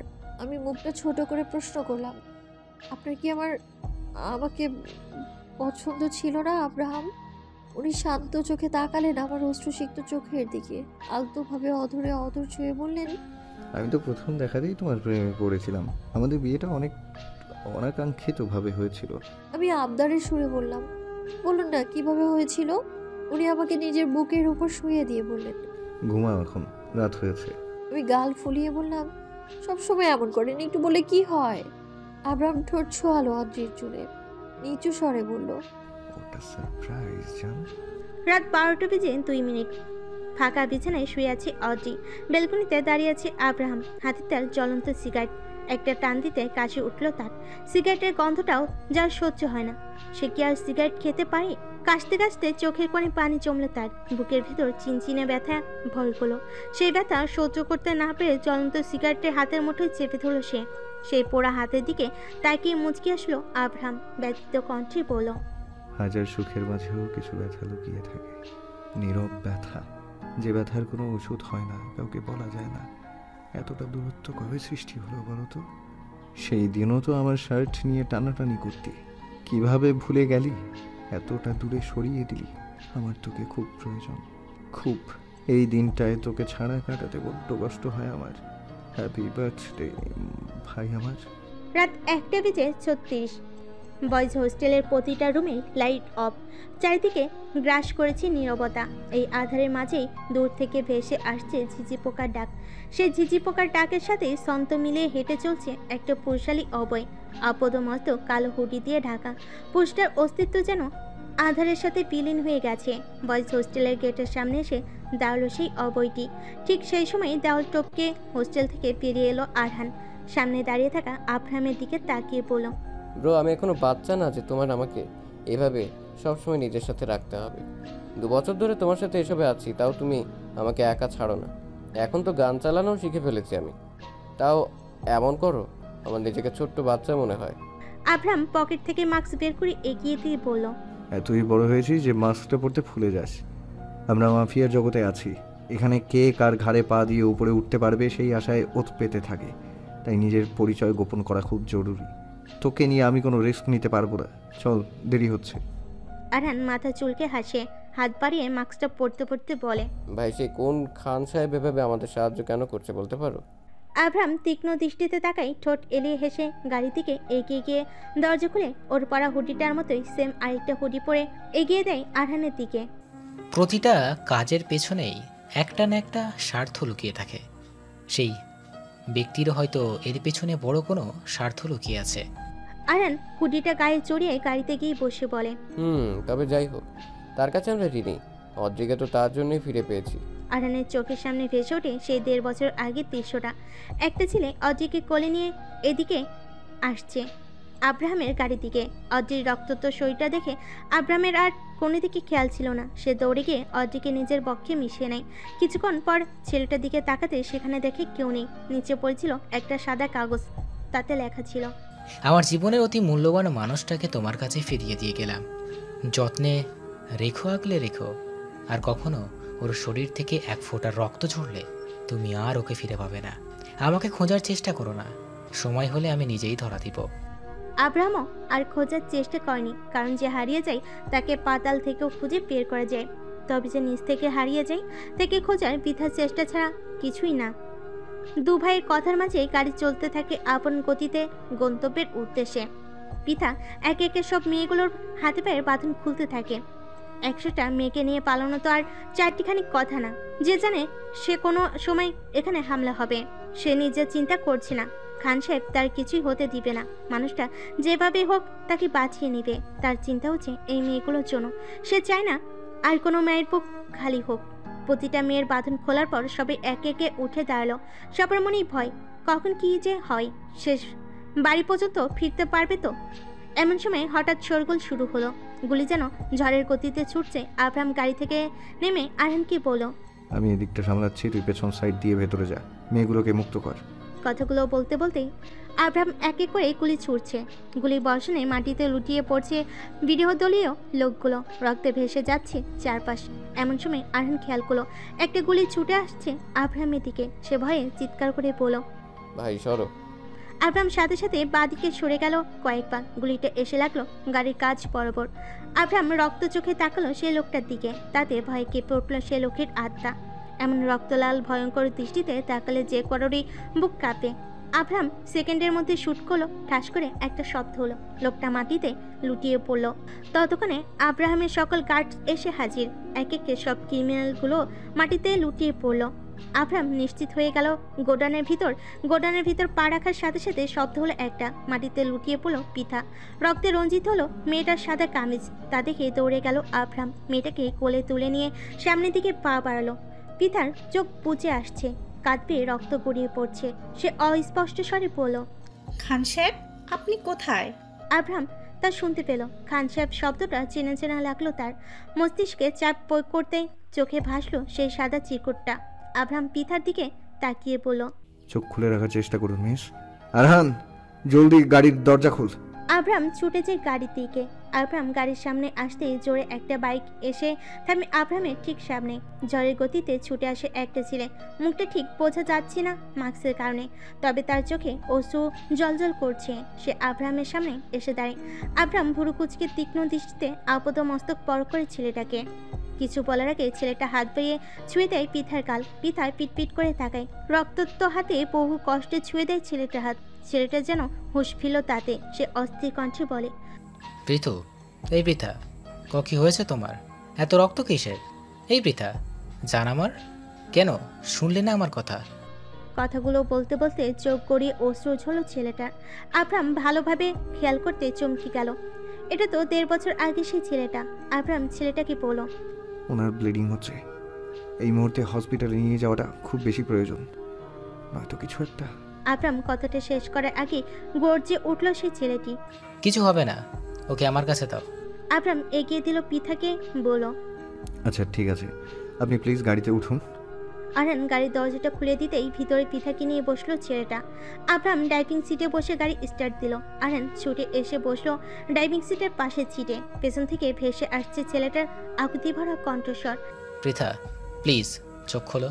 তুমি আমাকে কথা দিয়েছিলে আমাকে কখনো ছেড়ে যাবে না। Pritha, please look at me. তোমার খান সাহেব ডাকছে, তোমায় তাকাবে না তুমি? পৃথা, ভালোবাসি পৃথা, একবার তাকাও, দেখো আমি তোমাকে প্রথমবারের মতো ভালোবাসি বলছি। তুমি না শুনতে চেয়েছিলে? আমি রোজ বলবো, সব সময় বলতে, তাও প্লিজ আমাকে ছেড়ে যেও না। তুমি তাকাবে না, শুনবে না? এই পিতা। আবরাম মিররে চেয়ে দেখলো এক আতঙ্কিত প্রেমিকের প্রিয় মানুষকে হারিয়ে ফেলার ভয়ে আকুতি মিনতি করা এক অসহায় রূপ। আবরামের চোখে ভাসলো অদ্রির রক্তাক্ত শরীরটা। ভয়ে বুক কেঁপে উঠলো তার। এমন দৃশ্য সে আর কখনোই দেখতে চায় না, এই জীবনে তো আর না। গোডাউন থেকে মেয়েদেরকে নিয়ে কাঠটা পেরিয়ে যেতে গাছের আল থেকে পেরিয়ে এলো কেউ একজন। সে নিতু ঘুমিয়েছে একটু আগেই। নীলের সাথে অভিমানে কথা না বলে তার নিজেরও শান্তি লাগছে না। এই পর্যন্ত প্রায় 300টা কল দিয়েছে নীল, নিতু একবারও ধরেনি। সে রাগে অভিমানে অশ্রু ঝরিয়েছে শুধু। একসময় কাঁদতে কাঁদতে ঘুমিয়ে পড়েছে নিতু। এমন সময় বেলকুনিতে ধপ করে একটা শব্দ হয়। সেই শব্দে ঘুম ভেঙে যায় নিতুর। আবারও বেলকুনিতে শব্দ হয়। সে ভয়ে ভয়ে পা বাড়ায় বেলকুনির দিকে। বেলকুনিতে একটা ছায়া দেখতে পেয়ে প্রায় চিৎকার করে উঠতে যায়। তখনই 2 হাতে কেউ একজন চেপে ধরল নিতুর মুখ। সকাল 8টা বাজে। সানা কফির কাপ নিয়ে রুদ্রের রুমে প্রবেশ করে। কালকে তারা কৃষ্ণচূড়া গ্রাম থেকে আবার গাজীপুর ফিরেছে। বর্তমানে ওরা একটা হোটেলে উঠেছে। রুদ্র বেলকুনিতে দাঁড়িয়ে আছে। সানা রুদ্রর পাশে গিয়ে দাঁড়ালো, কফির কাপটা এগিয়ে দিয়ে বলল, হ্যাপি বার্থডে রুদ্র ভাই। তোকে একটা কথা বলার ছিল। কি কথা রুদ্র ভাই? রুদ্র ঘুরে তাকায় সানার দিকে, চোখে চোখ রেখে বলে, অদ্রি বেঁচে আছে। চমকে ওঠে সানা, কেঁপে ওঠে হাতে থাকা কফির কাপ। চোখে অশ্রু জমে নিমিষেই। ভয়ে বুক কাঁপে তার। রুদ্রকে কি সে আবারও হারিয়ে ফেলবে? সানা পরক্ষণেই ভাবে, আমি স্বার্থপরের মতো ভাবছি কেন? আমার রুদ্র ভাই অদ্রিকে পেলে খুব খুশি হবে, ভীষণ। আমি তো তাই চাই। সানা জোরপূর্বক মুখে হাসি ফুটিয়ে, ও খুব ভালো, তো এবার বুঝি তোমার বিয়ে সানাই বাজবে? রুদ্র ভুরু কুচকে তাকিয়ে থাকে, শুধু বলে না কিছু।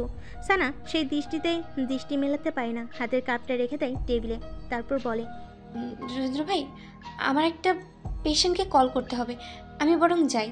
কথাটা বলে একরকম পালিয়ে গেল সানা। সানার যাওয়ার পানে তাকিয়ে রইল রুদ্র। বুক চিরে দীর্ঘশ্বাস বেরিয়ে আসে তার। আবারও আকাশের দিকে তাকিয়ে আফসোসের সুরে বলে, তোর সাথে বড় অন্যায় হয়ে গেল রে সানা। এখনো সেই কিশোরী বয়সের আবেগটাকে ধরে রেখেছিস। আমি তো ঠিকই এগিয়ে গেলাম তোকে ফেলে। এতটা নিঃস্বার্থভাবে কিভাবে ভালোবাসতে পারলি সানা? কিভাবে পারলি এইভাবে আগলে রাখতে? এতগুলো বছরে একটাবারও মুখ ফুটে আমাকে চাইলি না। তোকে আর কিভাবে কষ্ট দিই বলতো? আর যে সম্ভব না। সানা নিজের রুমে এসে দরজাটা আটকে দেয়। দুই ওয়াশরুমে চলে যায়, সাউথ ছেড়ে বসে পড়ে মাটিতে, দুহাতে মুখ চেপে চিৎকার করে কেঁদে ওঠে। সে চিৎকার সানপ্রুফ রুমের দেওয়ালে দেওয়ালে বাড়ি খায়। অনেকক্ষণ কাঁদার পর দুহাতে মাথার চুল খামচে ধরে বিয়ে বিয়ে করে বলে, মন, তুমি কেন কাঁদো? এই পৃথিবীতে এমনই হয়, এক আকাশ ভালোবাসলেও তাকে পাওয়া যায় না, ছোঁয়া যায় না, একবার বুকে জড়িয়ে বলা যায় না ভালোবাসি, তোমায় ভালোবাসি। হসপিটাল থেকে বাড়িতে ফিরে আব্রাহাম সকাল 8:30টার দিকে রুমে প্রবেশ করতে দেখে অজি বসে আছে বিছানার উপর। দেখে মনে হচ্ছে এখনই ঘুম থেকে উঠেছে। আব্রাহাম কিছু বলার আগে অজি চোখ তুলে তাকায়। সেই অশ্রুসিক্ত চোখের পানে তাকাতে আব্রাহামের বুক কেঁপে ওঠে। সে কিছু বলার আগে অজি ছুটে এসে হামলে পড়ে আব্রাহামের বুকে, কান্নারত কণ্ঠে বলে, আমি খুব খারাপ একটা স্বপ্ন দেখেছি আব্রাহাম। কোথায় ছিলেন আপনি? ঘুম থেকে উঠে আপনাকে পাইনি, টেনশন হচ্ছিল খুব আমার। আপনি? ফোনে অজির সাথে কথা বলতে বলতেই রিসার্চ রুমে প্রবেশ করে আব্রাহাম।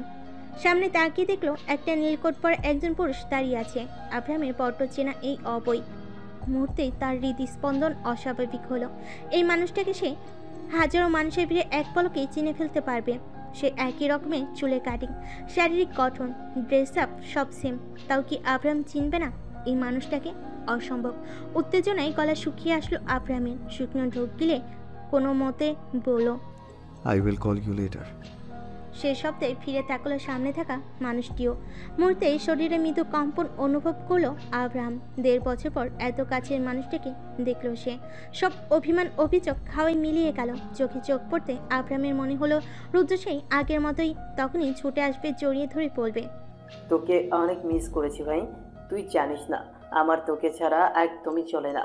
অথচ আব্রাহামের ভাবনা মতো কিছুই হলো না। রুদ্র চোখে ভাসলো অজস্র ঘৃণা। তবে সেই ঘৃণা আড়ালে লুকানো অভিমানটা স্পষ্ট দেখতে পেল আব্রাহাম। রুদ্র আব্রাহামের দিকে তাকিয়ে থেকে বেরিয়ে গেল দরজা দিয়ে। মৃদু ধাক্কা লাগলো দুজনের শরীরে। তাতে দুপা পিছিয়ে গেল আব্রাহাম।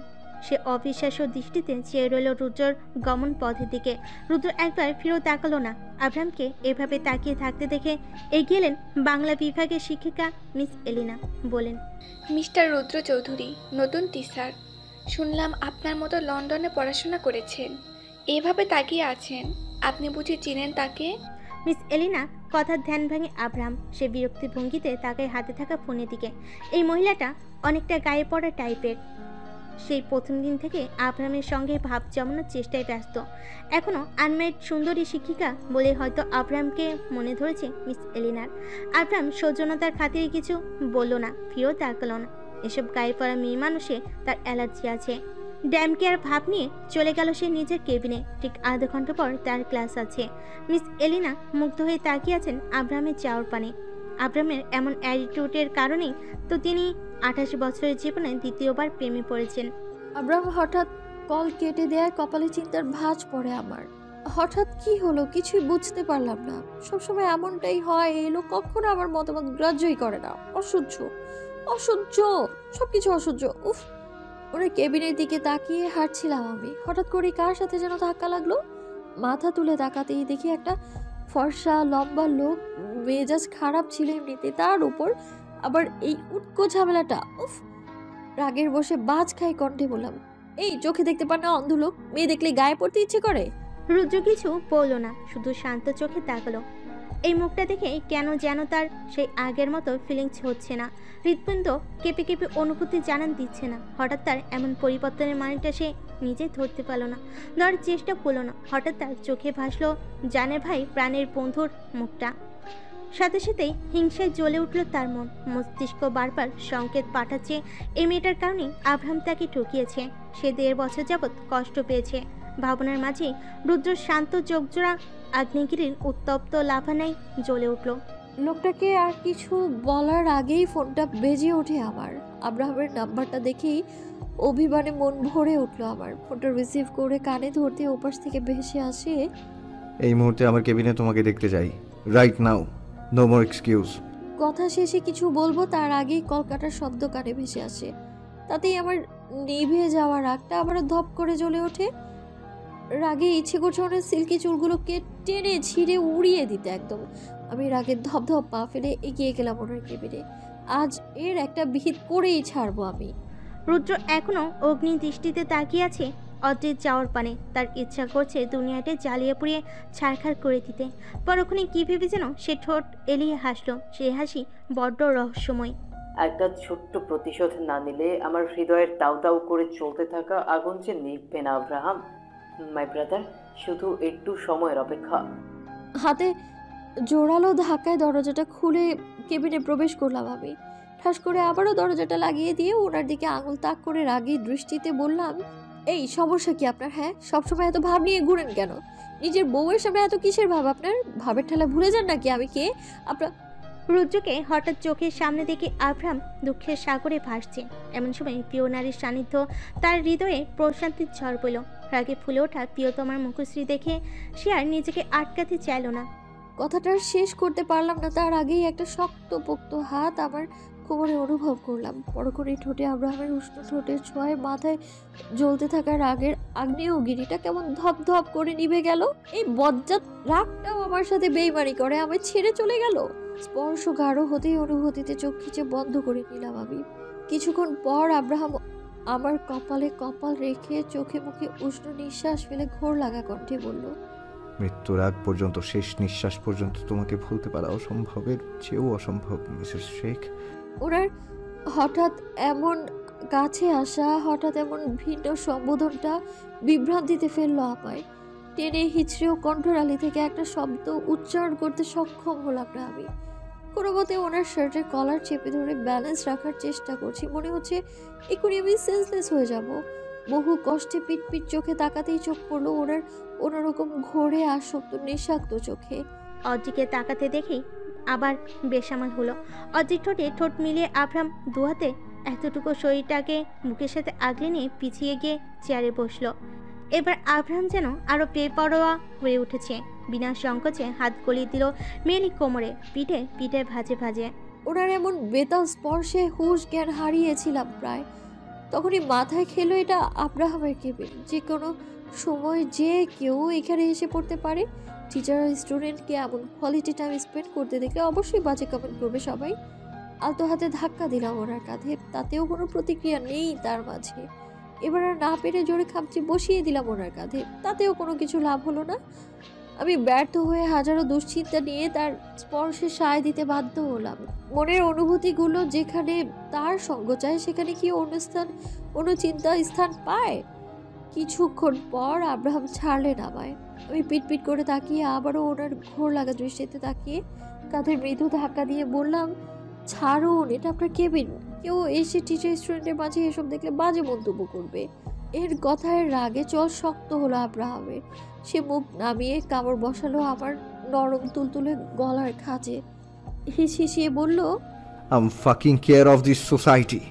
কখনো যদি এসব লেম কারণে আমাকে দূরে সরিয়েছো, আই প্রমিস রুমে বন্দি করে রাখবো তোমাকে। গলায় এমন তিক্ত ব্যথায় চোখে পানি জমলো আমার। কণ্ঠে রাগ মিশিয়ে বললাম, হুটহাট এমন কামড়ে দেন কেন আপনি? ব্যথা লাগে না বুঝি আমার? ঠোঁট বাঁকিয়ে হাসলো আব্রাহাম। আবারও অদ্রির ঠোঁটে ঠোঁট চেপে মৃদু চুম্বন এঁকে দিল। Because I love dark romance, babe. ওনার কথার মানে বোধগম্য হতেই ভয়ে চোখ দুটো বড় বড় হয়ে গেল আমার। কি ডেঞ্জারাস কথাবার্তা! অদ্রির চোখে মুখে সেই পূর্ণ ভয়ের চাপ আবার দেখতে পেয়ে আব্রাহামের ঠোঁটের হাসি ছড়িয়ে পড়ে আরও। সে অদ্রির দিকে তাকিয়ে চোখ টিপে বলে, ভয় পেয়ে লাভ নেই জান, একটুও ছাড় পাবে না তুমি। আমি ভয়ে লাফ দিয়ে নেমে পড়লাম ওনার কোল থেকে। কি বলে, এই লোক পাগল নাকি? এক দৌড়ে চলে গেলাম বাইরে। পেছন থেকে শুনতে পেলাম তিনি বলছেন, বিকেলে রেডি থেকো, ঈদের শপিংয়ে যাব। ভরা ক্যাম্পাসে কৃষ্ণচূড়া গাছের নিচে একেকই বসে খানিকটা দূরে থাকা পুকুরের টলমলে পানির দিকে তাকিয়ে নিবদ্ধ করে গত রাতের স্মৃতিচারণে ব্যস্ত নিত। কালকে বারান্দায় পা রাখতে হুট করে কেউ একজন তার মুখ চেপে ধরে দু হাতে। মৃদু ভয়ে কলিজা কলে এসে ঠেকলো যেন। পরক্ষণে সে চিরচেনা প্রিয় মানুষটার পুরুষালী পারফিউমের ঘ্রাণে ভয়রা পালিয়ে গেল। তার নিজ মুখের আনাচে কানাচে গভীর উষ্ণ নিঃশ্বাসের আভাস পেয়ে কেঁপে উঠল নিতুর গোলমোলো শরীরটা। নীল মুখ থেকে হাত ছড়িয়ে দু হাত আঁকড়ে ধরে নিতুর কম্পিত কায়া। নিতু চোখ তুলে তাকায়। চোখে চোখে মান অভিমানের খেলার মাঝেই নীল ঠোঁট ডুবিয়ে চুম্বন করে নিতুর কপালে।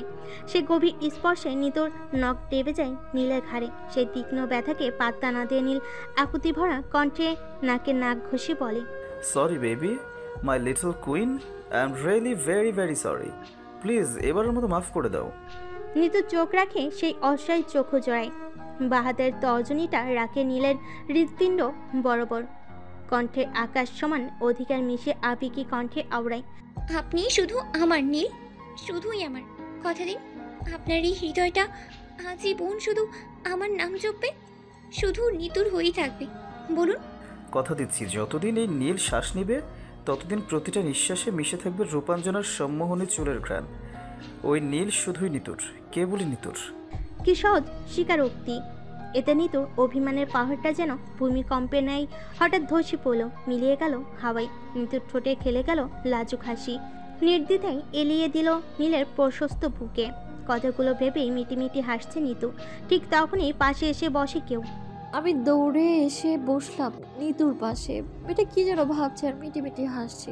চোখে মুখে লজ্জা দেখে আমি চট করে বলে ফেললাম, কিরে আমার ভাইটাকে নিয়ে কি এখন দিনের বেলা জেগে জেগে স্বপ্ন দেখা শুরু করেছিস? নিতু কটমট চোখে তাকালো আমার দিকে, আর আমি দাঁত কেলিয়ে হাসলাম। সে হাসি দেখে নিতু হেসে ফেললো। আমি ওর কাঁধে ধাক্কা দিয়ে বললাম, মিস অভিমানী, কাল বুঝি আমার ভাই খুব খাতির যত্নে আপনার মান ভাগিয়েছে? নিতু অবিশ্বাস্য চোখে তাকিয়ে বলল, তুই কিভাবে জানিস? আমি ভ্রুকুচকে বললাম, মিস প্রেমিকা সাহেবা, আপনার প্রেমিক সাহেব যে আপনার সাথে দেখা করে রাত 1:30, 3টা, 1টায় বাড়ি ফিরে, তখন তাকে গেটটা কে খুলে দেয়? ভূতে? নিতু এবার লজ্জায় লাল হয়ে যায়। দুহাতে কিল বসে অজ্জির বাহুতে। লাজুক কণ্ঠে রাগ মিশিয়ে বলে, তোরা সবকটাই বদমাস, তোর ভাইয়ের মতোই বাদর তুই। ওর কথায় আমি মিছে রাগ দেখিয়ে বললাম, হ্যাঁ হ্যাঁ এখন তো বাদর বলবি, অথচ বাদরের প্রেমে পড়েই তুমি পাগল হয়েছো। বলেই দিলাম এক দৌড়ে, আর নিতু রাগে ক্ষোভে দৌড়ে আসছে আমার দিকে। বিগত 15 মিনিট ধরে গার্লস স্কুলের সামনে দাঁড়িয়েছে আরহান। এখন দুপুর 2টা বাজে।